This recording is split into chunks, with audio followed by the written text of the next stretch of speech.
Hey guys, what's up? We completed another week of remote learning. Good for us. Woohoo, we did it. It was our second week in May, and we only have 6 more weeks of school left. So we're trending in the right direction. Thank you to all of you who have been in the Google meetings and submitting all of your work on time and with a lot of effort involved. I really do appreciate it.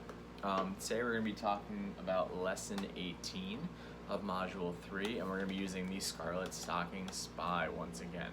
Okay, and today I brought back in our focus question for this part of the module, which is, how did different people's perspectives affect their actions during the American Revolution?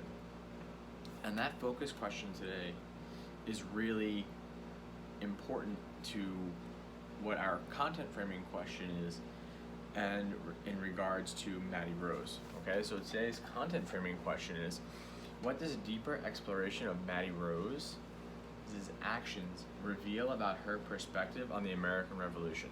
So basically, we have to look at what Maddy Rose did in the text and let it tell us how she feels about the American Revolution. And there's a lot of hints and a lot of just not even hints, just very clear mentions of how she feels about the American Revolution. Okay? And just to go back to it, I put the word perspective up here. And perspective is how a person views an event or other person based on their experiences. So, I have different perspectives than some of you on different things. I have different perspectives on things in life than my friends do, than my wife does, and my family members do.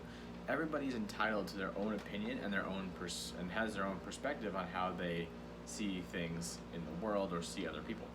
Okay? And today I actually want to start with something that I really overlooked when we were reading this text, and is that there's an author's note right in the beginning of the book, and I totally skipped over it because I thought it was all the copywriting information and stuff, but it's actually right here. Okay, so if you're one of those people that's been smart enough to use the PDF of this book that I put up online in the classroom for you, you can turn to it. It's literally the title page and then the page with the author's note. Okay, and if you want to follow along, that's great. If you want to look at it later, feel free.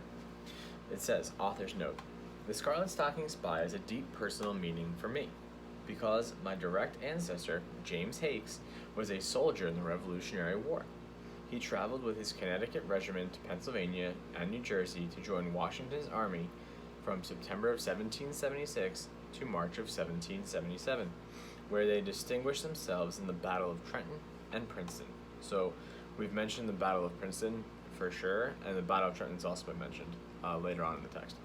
I set the story in the same time period. So basically she's taking the experience that she's researched about someone in her family and setting up a fictional story within that time period, which is again why this text, The Scarlet Stocking Spy, is considered historical fiction. My ancestor continued to serve in the Continental Army until 1780. So he was in the army for, 4 years, which is a really long time to survive and do well in the army. General Washington visited the Hakes home in Rensselaer, New York, where they were expecting a child. If a boy, the general requested the child be named in his honor. In August of 1780, George Washington Hakes was born and became my great-great-grandfather. So the author's great-great-grandfather is named after George Washington, the first president of our country and the leader of the colonial army during the Revolution, because George Washington specifically asked them to name her great-great-grandfather after him. That's really cool. American history has always been alive for me. So this is, again, the author telling you how she feels in creating this book. American history has always been alive for me. Throughout my writing and storytelling, I'm able to transport myself back to the times of my ancestors. In preparation for writing the story, I walked the battlefield in Princeton, New Jersey, retracing footsteps of my ancestors who fought there 220-something years ago. I was deeply moved and felt not only immense gratitude and pride, but a strong connection to those who came before me, and to the characters in my story, to my own cherish their freedom, and to my own country. I consider it an honor to have written the Scarlet Stocking Spy. So, we can kind of come up with the author's perspective based on that note. And if we take a look, and it says, I was deeply moved and felt not only immense gratitude and pride, but a strong connection to those who came before me, to the characters in my story, to my own cherished freedom, and to my own country. That right there displays the feelings of a patriot. Okay? So, Trinka Hakes Noble is clearly a patriot. But some of the reasons that she's a patriot are that a relative / ancestor, because an ancestor is someone who comes before you, fought in the Revolution. George Washington, GW, helped name her great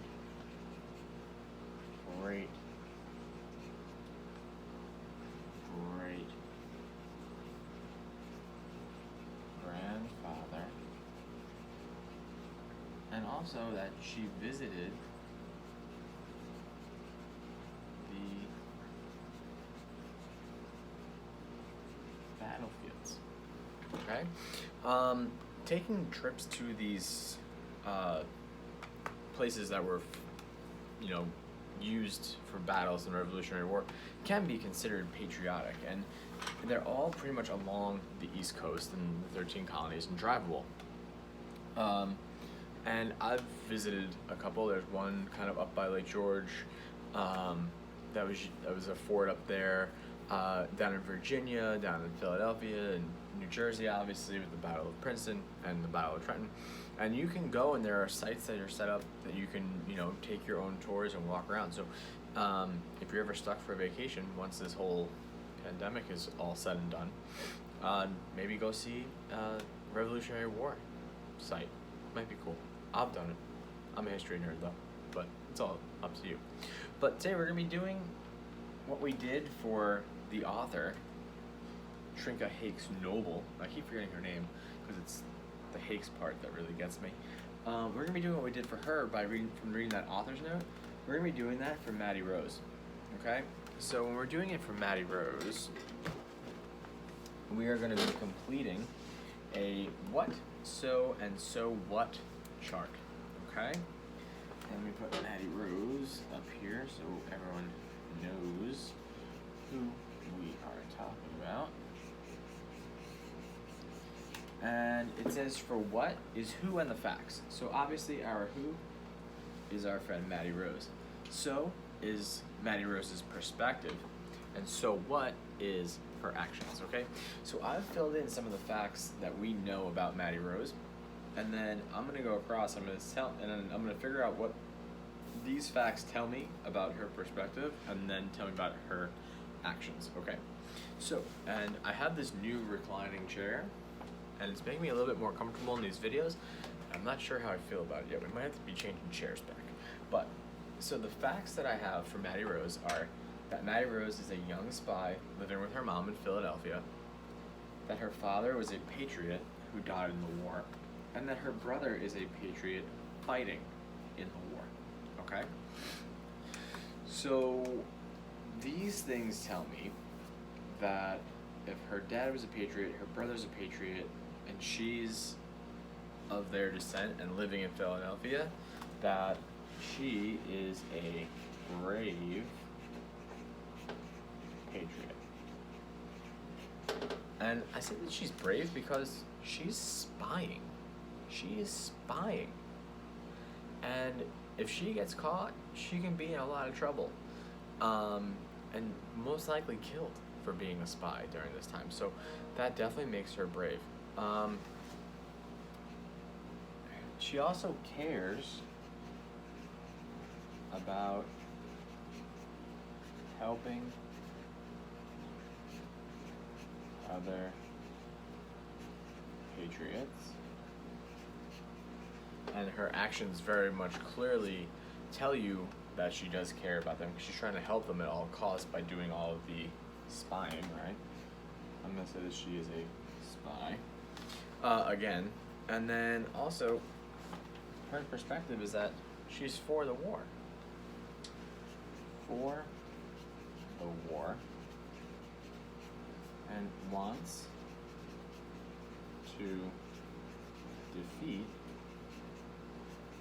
the British. Okay? And now, if I were you, I'd be copying some of this down and making your own chart, because you're going to have to use this information eventually to help you with our writing of our essay for this section of the unit, okay? If you don't want to write it all down, that's up to you. I'm going to be taking a picture of it, but maybe if you write it down, even after I post a picture of it, it'll help you with your writing for sure, moving forward. And I know for a fact that the next lesson I post is going to be partially about writing your introduction, and you're going to be pulling information from here, so write it down. So now, what do the facts that she's a brave patriot, she cares about helping others, and is for the war and wants to defeat the British, what do those three things about her perspective tell us about her actions? Like, so this is what we know about her, this is what she thinks, and then what does she do because she thinks these things? Excuse me. Well, what she does, because she's a spy and wants to help the other patriots, she creates the stocking and petticoat system to warn about what? Warn about British ships.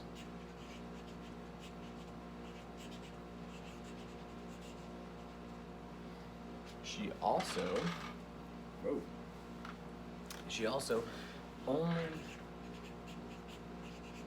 wears clothes gathered by patriots. Okay, and this kind of goes back to what we were talking about in Colonial Voices with the milliner. She only wears clothes that are made by patriots and from materials that are gathered by patriots. She doesn't go to any British stores to get fabric or anything like that.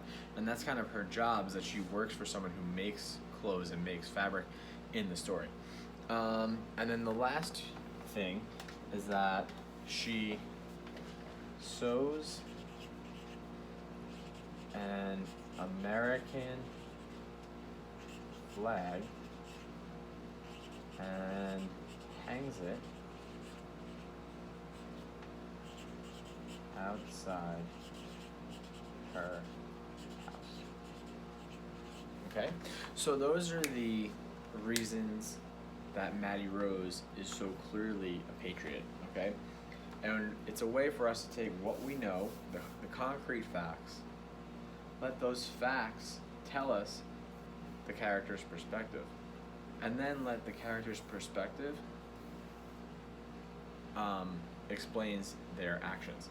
If she didn't think these things, if she wasn't a brave patriot who cared about helping the patriots and wanted to defeat the British, she wouldn't have put herself out there to create the spying method or the ship method.